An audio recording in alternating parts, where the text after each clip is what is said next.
20,000 টাকা বার করেছে। 20,000 টাকা বার করে দরগাপুরি সাহেব হাতে দিচ্ছে। দরগাপুরি সাহেব বলছেন, আচ্ছা টাকাটা এখন রাখেন, টাকাটা পরে নিচ্ছি বলে দুপুরবেলা দুটো খাইয়ে ধুইয়ে সোজা নিয়ে গেছে বসিরহাট আমিনিয়া মাদ্রাসায়।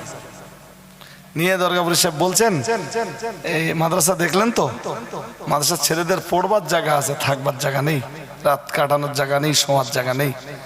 তা এই যে টাকাটা আমাকে ঘর করতে দিবেন ভাবছিলেন, ওই টাকাটা যদি আমাকে না দিয়ে এই মাদ্রাসার ছাত্রদের হোস্টেল করার জন্য দেন, আমি বজলুর রহমান দরগাপুরি আপনাদের উপরে আরো বেশি সন্তুষ্ট হই।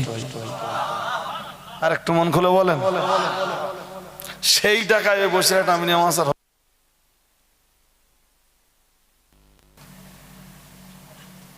টাকা আমার দরকার না জাতির দরকার? জোর করে বলেন, এটা কটা লোক বুঝেছে বলেন তো?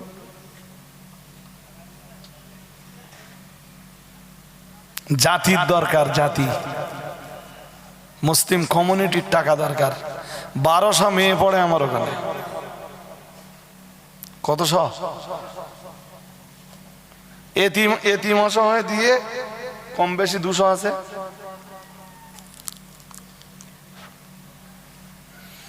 এতিম অসহায় দিয়ে কম বেশি 200, তাদের খাওয়া পড়া মাখা খাতা কলম বই পুস্তক, শীতের সোয়েটার, শীতের এদিন একজন বোধহয় 60টা কম্বল দিয়েছে। জানেন, আল্লাহ শুকরিয়া বললে আমার চোখে পানি এসে যাবে।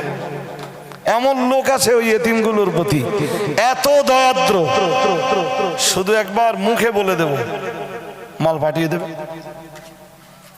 ওই আলহামদুলিল্লাহ তো বললেন না, আপনারা মাল নাই বা দেন, আলহামদুলিল্লাহটা তো বলবেন।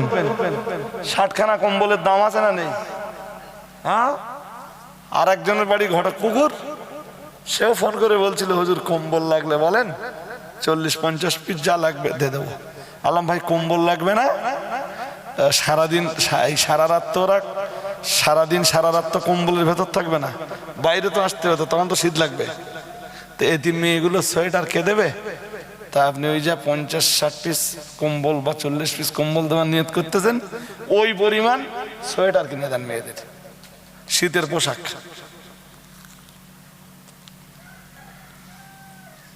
আমার কথা কি বুঝতেছেন নাকি? ওদের কষ্ট আমি বুঝি, আমি বুঝি। তো এই যে ভাইটা হাত তুলেছেন না, লাল জামা পরা, কি নাম বলে বন্ধু? নাসির।